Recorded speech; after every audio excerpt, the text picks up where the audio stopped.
Let's not move along too quickly here. Let's put this song into action for a moment.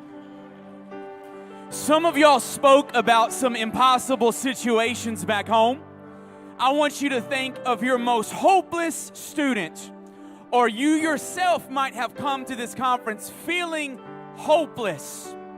What we're praying is for a miraculous mindset. So lift your hands again. The singers are going to sing again. But as we say that we believe that it is done, I want you to envision that lost cause finding joy, finding peace, finding restoration, being filled with the Holy Ghost.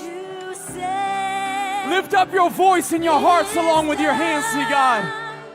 You said, I believe. You said, it is done.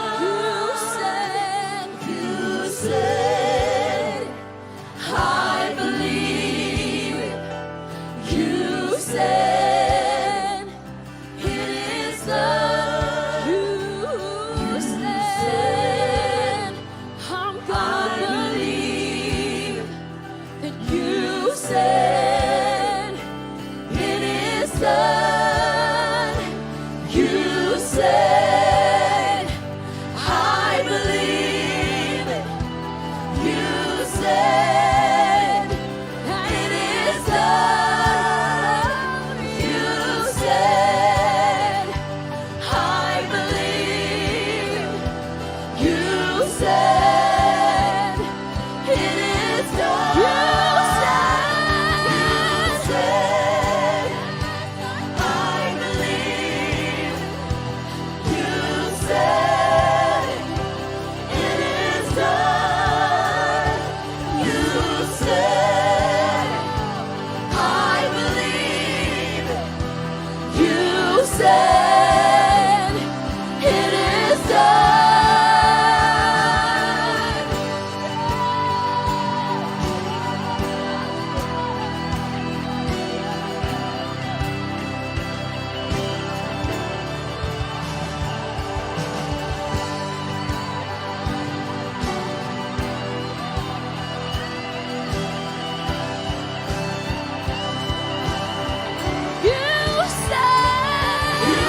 said,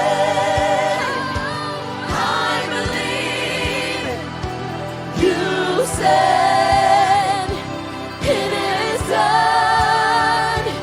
You said, and I believe. You said, it is done. You said, I'm leaning on you. I believe. I'm trusting in you. You said, I believe. It is done. You said, I'm gonna believe. I believe. I claim it. I receive it. I believe it. It is done.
Music team, I'm going to cut out like the first 5 pages of my message because something's happening in the spirit right now where God's building a little bit of faith with us, and some of us came in needing it.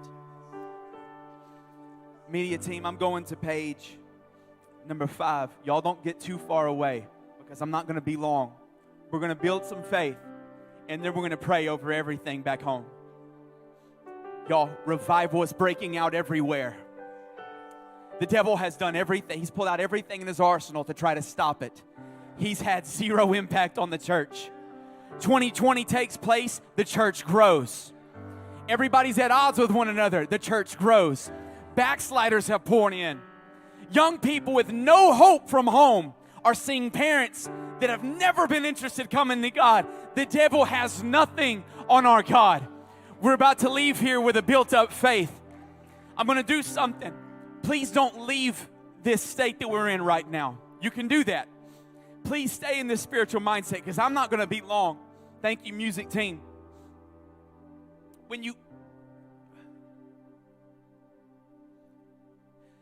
I'll tell you what, just can we come to the front? I'm about to show y'all. Some of you are going to see somebody back home in this next few moments. When I stopped youth ministry and transitioned into assistant pastor at the church, I felt lost. I felt completely lost because I went from being in charge of something to really being in charge of nothing. And I found my mission in doing everything that I could to help my father, my pastor, to take as much off of his shoulders as possible. So I found a mission, but at the same time I felt lost because all I was doing was thinking back over 15 years of what I didn't do. Because I've got a list on this iPad. I'm not going to pull it up. I've got a list of this on this iPad of students that I tried everything that I could with. Was broken over, and I'm still waiting on them.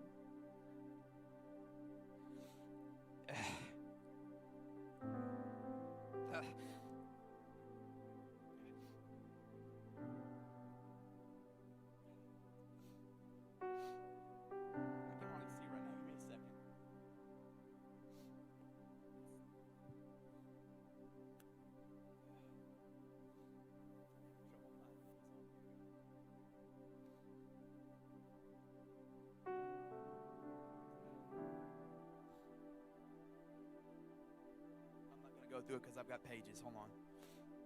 I'm sorry. I'm just going to have to. I'm not going to say his name. I forgot I'm being recorded. See, I've got this list of students that they didn't just come once or twice. They came all the time. Some of them right now are in a same-sex lifestyle. Some of them right now are addicted to drugs, alcohol. Some of them are experiencing their second divorce right now. I can't say it. I found him. And one of these guys that's been on my list for 10 years texted me and my youth pastor 3 weeks ago, and he said, "Can I talk to you?" I said, "Please." And he came into my office, and his life is in shambles. He's dealing with an opioid addiction. And he had tears pouring onto the same carpet in my office where I prayed over his name. They're coming back. And it took 10 years of nothing before some of the seed that we sowed years ago began to come to fruition. But he's breaking. And he's open. Some of you are exhausted. But don't grow weary in well-doing. For in due season you shall reap if you faint not.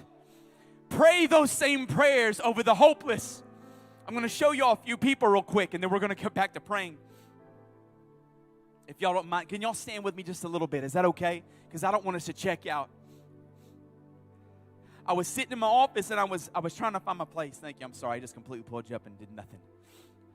I couldn't. I'm trying to find my place, and I'm looking back over 15 years, and I got mad.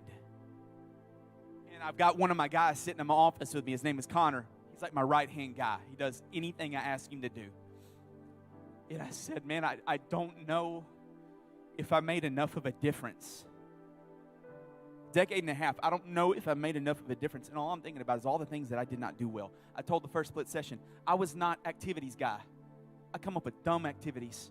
I blended a fish. There wasn't me. And I'm thinking of what I didn't do and the criticism that I still remembered. And he got furious. And he almost started crying. He said, don't ever say that again. He said, I'm alive because you love me. See, Connor, I've got a picture of Connor. If y'all could throw up.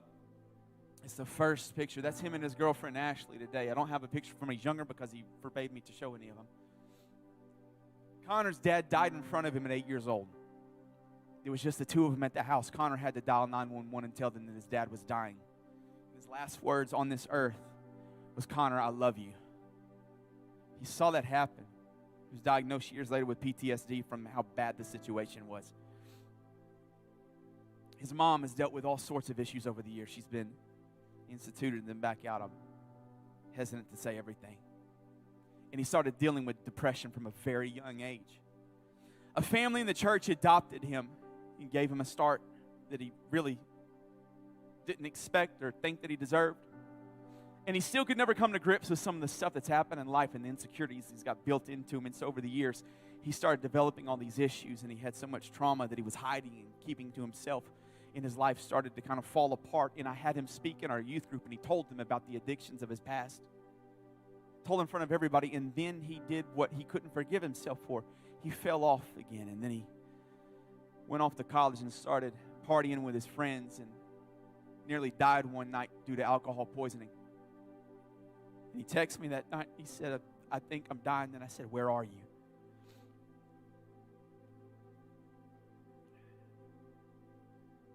We loved him, and we loved him, and we loved him, and he fell, and he frustrated with us, and I wanted to punch him in the face so many times.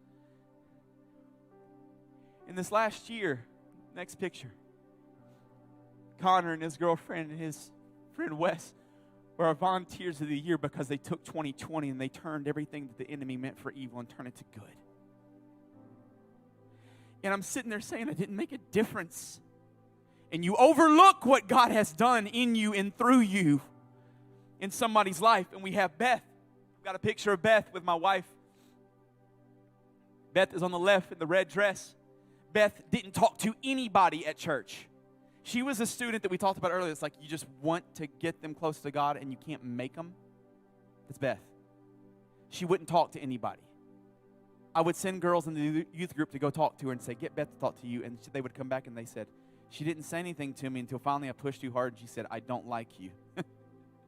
And they would just leave, and she just didn't want to talk to anybody. Years later, she said, there's nothing you could have said. I wasn't going to. I didn't want God at this time. She had issues that I'm not at liberty to share. I went literally 3 years without hearing her voice. Her parents would make her come to church. I did not hear her voice for 3 years. And my wife one night, who loves her so much, saw her praying on a platform at a youth retreat, and she grabbed her and hovered over her and prayed until Beth had no choice but to pray through. And this girl that was quiet wouldn't talk to anybody, and we didn't think we could make a difference because we couldn't get her to break. Didn't want God. Now she's singing at men's conferences. She's singing in front of thousands of people already. I didn't hear her voice for 3 years, and she's only been singing for a year and a half, and she sings that song, Ain't No Grave Gonna Hold Me Down, better than anybody I've ever heard on any album ever. But she sings it with an anointing. She works at the church. She's in charge of our junior high group. She doesn't just talk. She speaks in our adult Sunday school class, and everybody said, she's better than you. And we said, I know. And there was nothing for years. Years and nothing. Abram, the next picture. That's me because I'm stupid. Abram on the left has suffered so much racial abuse by so-called apostolics that it's pitiful. Luckily, it wasn't from our church, but the stories that came out, I wept when he told me what happened. At camps, with parents, with people that threw him under the bus, and he sat in my office and cried and said, it just doesn't feel like it's worth trying anymore. And he's the one I told y'all about earlier, that the hurt had built up so much in his life that he sat in my office and he no emotion, dead. And he said, I don't remember the last time I prayed. I was like, you're a guitarist on our platform. And And he said, I know, but I don't remember when I last prayed. He said, I just can't pray anymore. And I didn't know what to do, so I just said, Abram, if you can't pray, I'm going to pray for you. So I dragged him into our empty auditorium like on a Tuesday. And I set him on the steps of the altar. And for half an hour, I wept and travailed and said, God, if you could just make yourself real. Let him feel your presence again. I look over and Abram just kind of doing like this because he's real subdued. And he's just kind of wiping away these tears. And all of a sudden, something starts to break. Now he helps Beth with our junior high team. He's traveled all over the place playing the guitar, and he's in children's ministry, and he's the funniest person that you've ever met in your life. He's the big personality in the youth group that's always on our Instagram because everybody thinks that Abe's awesome. He couldn't pray and had nothing. Hannah Cassio, if y'all could do the next slide, had zero support from home. Her parents, nothing to do with God, nothing to do really with anything remotely godly. Life falling apart, home always a wreck. Her brother has had severe mental illness issues, has been in and out of jail, and it's just one story after another. And Hannah, we think that she's starting to get it all together because she was so steady and so stable. And then one day I asked her to speak in our youth group, and she said, I don't know how to do this. I said, well, just get up there. She said, no. What God's told me I've got to talk to them about. I don't know how to do it. She said, can you tell me if it's God or if it's me? And I said, well, what is it? And she said, I'm going to tell him that I've been addicted to pornography since I was 13. And I said, oh. And I thought to myself, I don't want to put her in front of the group and then have this image that that's all they associate her with. And she said, no, you've got to let me tell my testimony. And I asked for advice from people, and they said, that's a bad idea. And then I felt God say no. And she gets up in front of our group, and she tells them what happened. She tells them how she became addicted. She tells them for how long she's kept it a secret and lived under condemnation. And that very night, God used her testimony to bring 18 people forward to confess and say, I need help right now. And now she's marrying a godly man. Isaiah, they're going to get married in a month or so.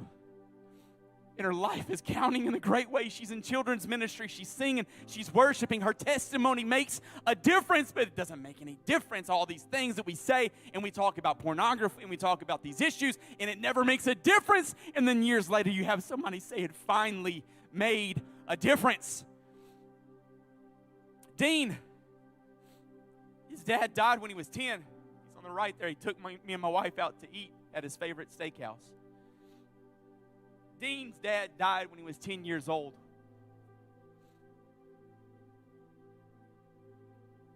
One of the greatest men in our church at 40.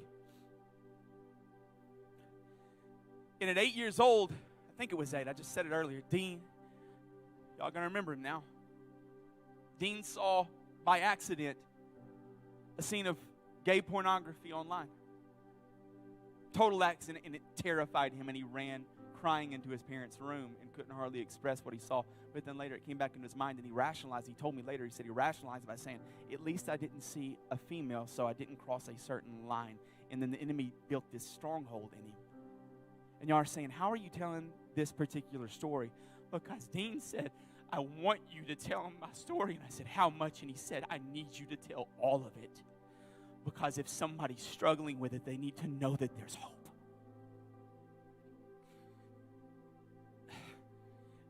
Now, what Dean does, next slide, is makes disciples. He's a leader of our media team. He's free. He's not bound by the secret sin any longer. And they got Team of the Year last year because when 2020 fell apart, his media team set up webcasting in less than a week, and we never missed a service. And those are all his team members. Y'all remember when I told you the story of Blendon the Fisher? You remember that? Do you remember the story I told you about the junior high boy that fell out on the floor laughing? His name was Levi. If y'all could do the next slide for me. It's him with my oldest son a few years back, a lot of years back actually. Levi lost his mom, I think at 12.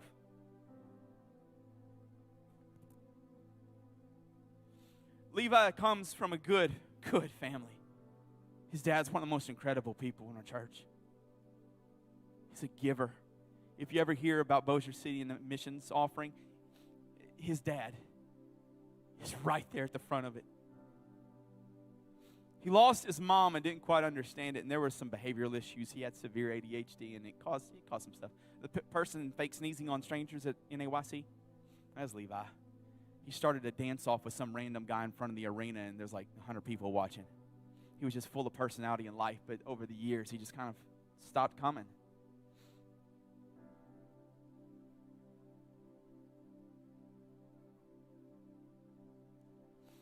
We would try to contact him. He didn't come. He'd show up every once in a blue moon and just make everybody laugh, and everybody wanted to say hey, and they were so glad to see him. But he didn't come. Didn't matter what we tried. He didn't come. He had a girlfriend, and he's like, I'm not going back. And then one day I get a message from him, and he said, hey, is it too late to go to NAYC? And I said, well, you can't go with us, but I think I can get you a room. And so he goes to NAYC alone. And at NAYC, he prays through.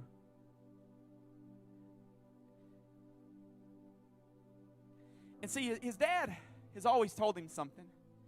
He said, Levi, if God ever calls you into the ministry, you leave our family business and don't even think about it. And you have to understand, we're not talking about like a small mom and pop business. We're talking about your life is taken care of. He said, if you ever feel a calling, and one day Levi, he marries one of the best girls in our group. They're incredible. One day, Levi's crying at the altar, and he's saying, I just feel called. And we're looking for a youth pastor, and we had a few situations that were blocked, and it just didn't seem like it was going right. And then finally my dad said, what about Levi? And I said, we were already thinking about Levi. And he goes to his dad, and he says, is it okay if we ask Levi to be our youth pastor? And his dad broke down crying. He said, it's the greatest honor of my life.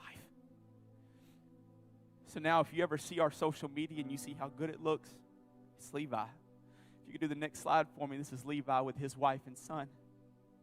That's our youth pastor and youth pastor's wife. He didn't show up for 4 years and we couldn't get him to come. He's a better youth pastor than I was. And I don't say that with shame, I say that with pride. There is one hopeless situation after another that we could go back over, and I've gone over probably too many, but I'm so proud of them. I just wanted to share them. You feel like you're not making a dent in eternity. You have no idea what God's doing under the surface. The big question is not, are you a good youth pastor or youth worker? That's not the question. The question is, do you love them? Do you pray for them? Do you refuse to give up on them? Have you prayed your last prayer for them? Have you cried your last tear? Or do you believe that there's still enough seed that's buried that one day you're going to watch them throw their hands up into the sky and pray to God, and their life becomes exactly what God ordained when they were just so small, when they were in their mother's womb? He said, you're going to be my youth pastor, Levi. You're going to be my worshiper, Beth. You don't even talk to people. Dean, you're going to be embarrassed, and you're going to share your shame. But through that sharing, you're going to find freedom and victory and become a soul winner and a disciple maker. Do you love him? Have you prayed your last prayer? Or do you believe that the impossible can take place right in front of your eyes? Don't be weary in well doing. For in due season you will reap if you faint not. Somebody, I want you to think of a student that you've gotten tired of praying for, but I want you to say their name out loud right now. You've already got them in your mind. No, don't whisper it. Say their name out loud. Yeah.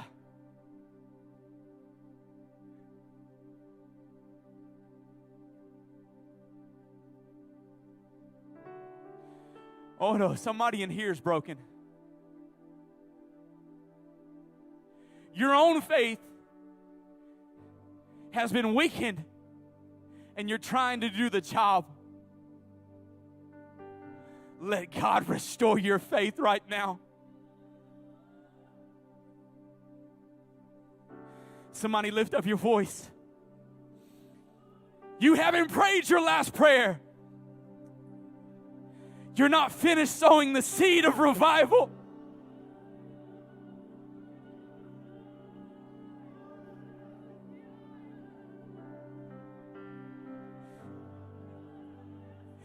It's not despair. It's groanings which cannot be uttered. Weep with faith. Weep with faith right now. Somebody lift up a name. Lift up your voice. Call unto God.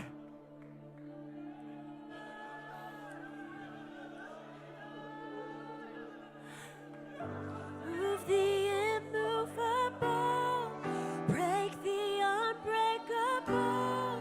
God, we believe. God, we believe for it. From the impossible, we'll see a miracle. God, we believe. God, we believe for it. Move the immovable, break the unbreakable. God, we believe. God, we believe for it. From the impossible, we'll see a miracle. God, we believe. God, we believe for it. Move the immovable, break the unbreakable. God, we believe. God, we believe for it. From the impossible, we'll see a miracle. God, we believe. God, we believe for it. Move the immovable, break the unbreakable. God, we believe. God, we believe for it. From the impossible, we'll see a miracle.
trust in you, God, you have the final say. You are the way when there seems to be no way. We trust in you, God, you have the final say. You are the way when there seems to be no way. We trust in you, God, you have the final say. Move the immovable, break the unbreakable. God, we believe. God, I believe for it. From the impossible, we'll see a miracle. God, we believe. God, we believe for it. Move the immovable, break the unbreakable. God, we believe. God, we believe for it. From the impossible, we'll see a miracle. God, we believe. God, we believe for it.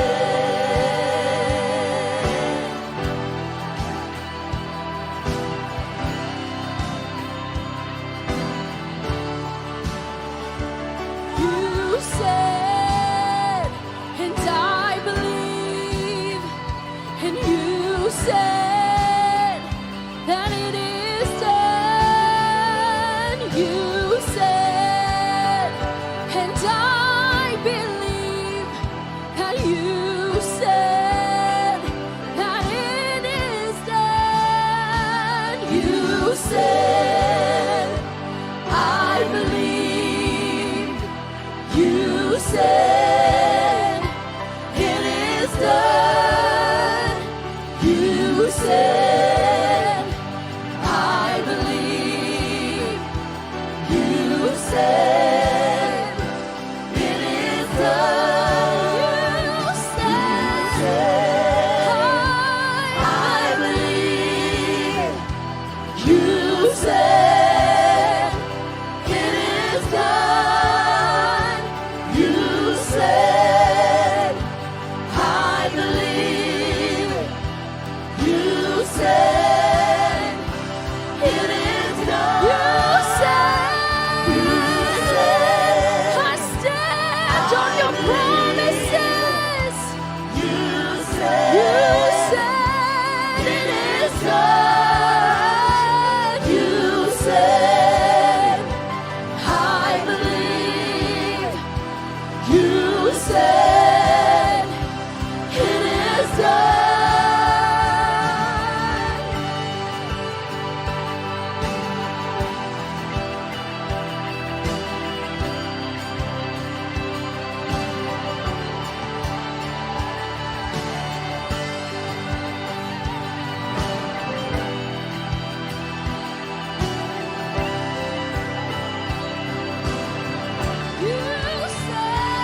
You said, I believe. You said, it is done. You said, I believe. You said, it is done. Move the immovable, break the unbreakable. God, we believe. God, we believe for it. From the impossible, we'll see a miracle. God, we believe. God, we believe for it.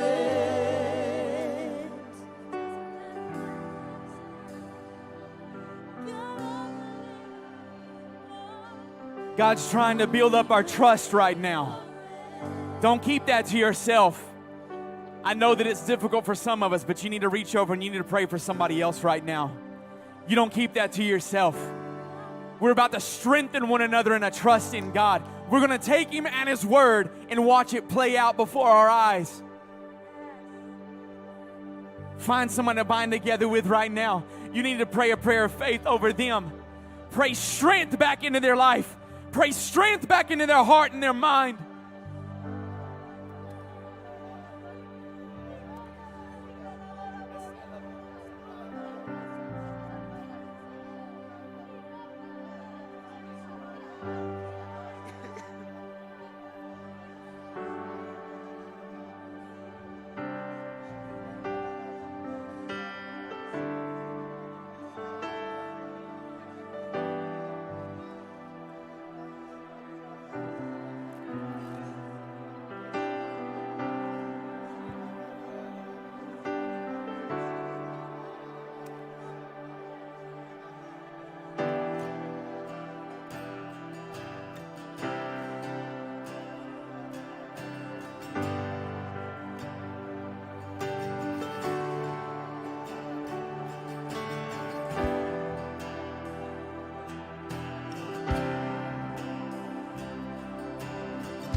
When the darkness falls, it won't breathe.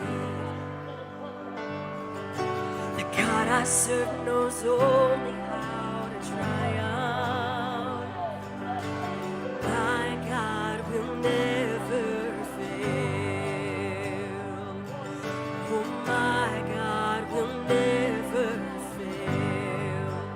I'm gonna see a victory. I'm gonna see a victory. For the battle belongs to you, Lord. I'm gonna see a victory. I'm gonna see a victory. For the battle belongs to you, Lord.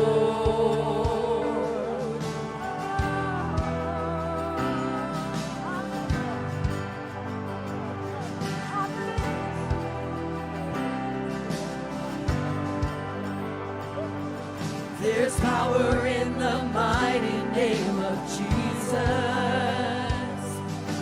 Every war he wages, he will win. I'm not backing down from any giant. I know how this story ends. Yes, I know how this story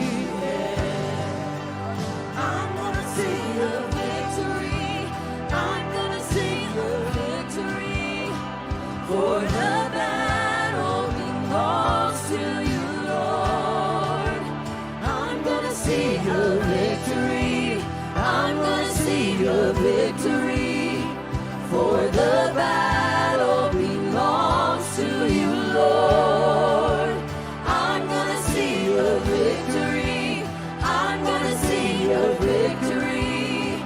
For the battle belongs to you, Lord.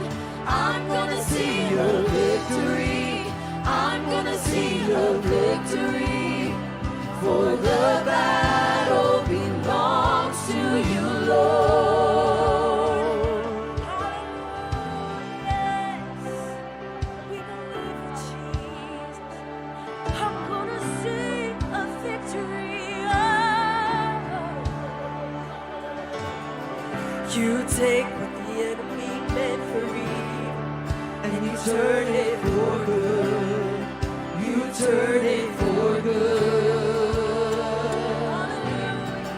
You take what the enemy meant for evil, and you turn it for good. You turn it for good. take what the enemy meant for evil and you turn it for good. You turn it for good. You take what the enemy meant for evil and you turn it for good. You turn it for good. You take what the enemy meant for evil and you turn it for good. You turn it for good. Come on, let's sing that together right now. You take what the enemy meant for evil and you turn it for good. You turn it for good. I'm gonna see your victory. Prophesy I'm it. gonna see your Declare it victory. right now. We're going to see a victory in our youth groups. Belongs to you, Lord. I'm gonna see Yes. your victory. I'm gonna see your victory. For the battle belongs to you, Lord. I'm gonna see your victory. I'm gonna see your victory. For the battle belongs to you, Lord. I'm gonna see your victory. I'm gonna see your victory. For the battle belongs to you, Lord. I'm gonna see your victory. Come on, why don't we clap our hands and just thank the Lord for what He's done in this room today.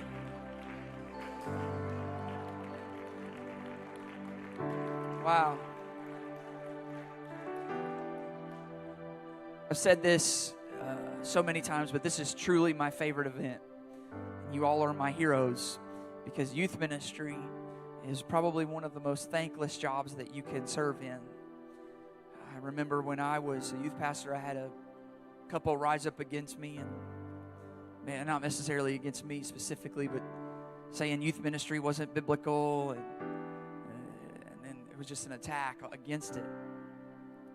I've had times where those moments happen, but these moments that I look back and I brought him up here before, but I look back and see people like Danny who showed up at my church not looking like Danny looks like now. Showed up and was in our church for, I don't know, how many years was it before you even made a commitment? What, at least a year or two, right? 2 years before he ever lifted his hands coming to our youth service.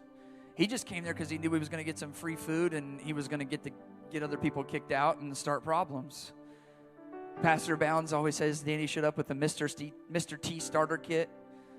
What he doesn't tell you is our youth staff members would have to chase him around and go get a rope and tie his pants up because we couldn't keep his pants up every time he would show up to church. Sorry, Danny. Remember Sister Jackie literally chasing you around with a rope every service? Danny, get your pants up. No Holy Ghost, nothing. It just kept coming, and I thought, I don't even know why this kid comes. Now he's a preacher of the gospel on youth staff, called to missions. Because that's the reason why we do what we do. That's the reason why we do what we do. The thing about youth ministry is, well, one day I'll graduate from it. Hear me, and Ryan can probably attest to this. When you enter youth ministry, it's a lifetime contract. When you sign up for the rest of your life, I still got kids. Zach messaged me a couple weeks ago. I still got kids that text me and message me, hey, Pastor Anthony, how's it? They're not even in church, but we build a relationship that 10 years down the road, they know that their youth pastor still loves them. You sign up, and then conversely, I also have seen kids that I've had youth staff members walk away from God. And those youth staff and those kids that'll see them go out, they'll go to the bars and party with them. They still look up to them. They still reach out to them. They still want to hang out with them. They still want to go do stuff with them. When you enter youth ministry, you're an example to those kids for the rest of your life. And you better make sure that, and I'm sorry to be like, I'm not trying to be like forceful when I say this, but you better make sure when you commit to youth ministry, you're sold out to apostolic doctrine. You're sold out to this thing. You're committed to this thing. You're not moving. You're not leaving, because they're going to look at you the rest of your life. Isaac, come here, buddy. How many have ever heard of the name David McGovern? David McGovern is probably one of the premier preachers in our movement. But David McGovern was a youth pastor. Tell them your story. Take 2 minutes and tell them your story real quick. Sorry. So, as you said, my name is Isaac. I'm from Southern California. David McGovern, he was my youth pastor growing up. And if there's one person that I took time out of every Wednesday and Sunday to give a hard time to, it was that man. I've been a part of the youth team here now for a few months, and I want to call him and apologize. Because now that I work with youth, I understand. Like, I was worse than these kids. So, in a nutshell, I was born and raised in church. Around the age of 15, I just wanted nothing to do with it. Did whatever I could get my hands on. By the age of 17, I had accepted the fact that the life I was living was sending me to hell. And I was okay with it. I accepted it. I remember I woke up one morning, and there was wildfires in Southern California. And I woke up one morning, and the wind had shifted them and blown them towards where I lived. And I'd gone outside, and I looked up at the sky, and the sky was a different color. The sun was a different color. There was no birds or anything. The streets were empty, and I looked around, and I thought to myself, this was the rapture. I missed it. I deserve this. And I sat on my sister's front porch after a night of partying and started smoking a cigarette. Thankfully, that wasn't it. And God spared me. But it was David McGovern. You know, he knew what I was into. He knew that I liked, to do graffiti illegally. So he would invite me to youth services to paint for the kids.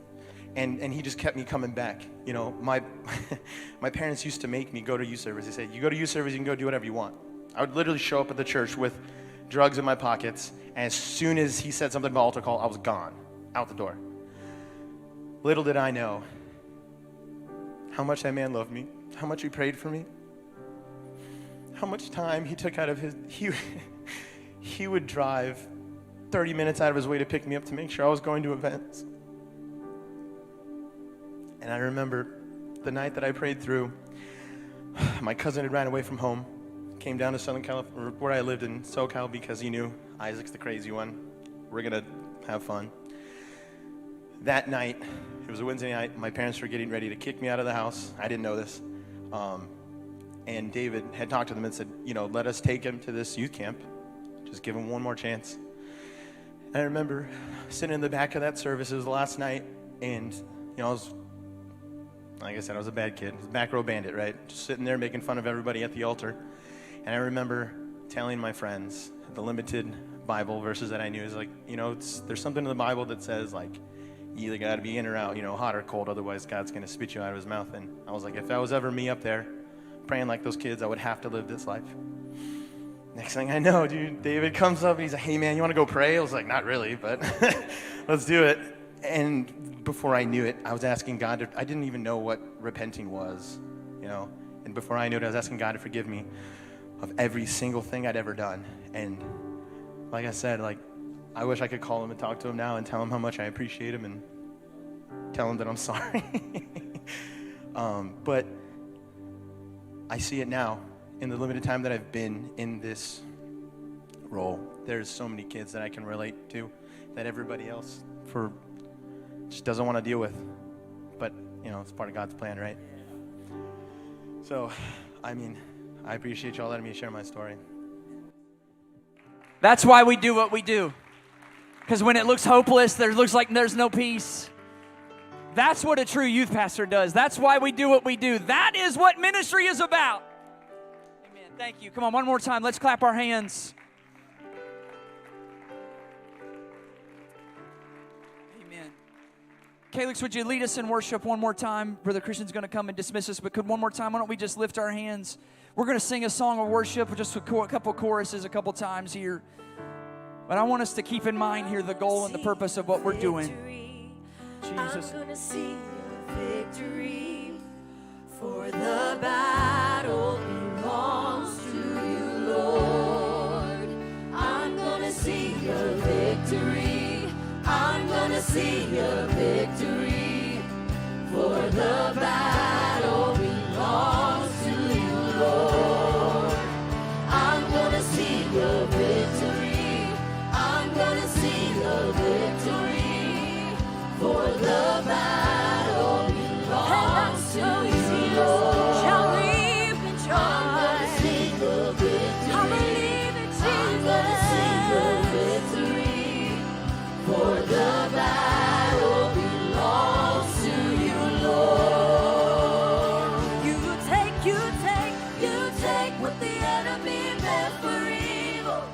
and you turn it for good.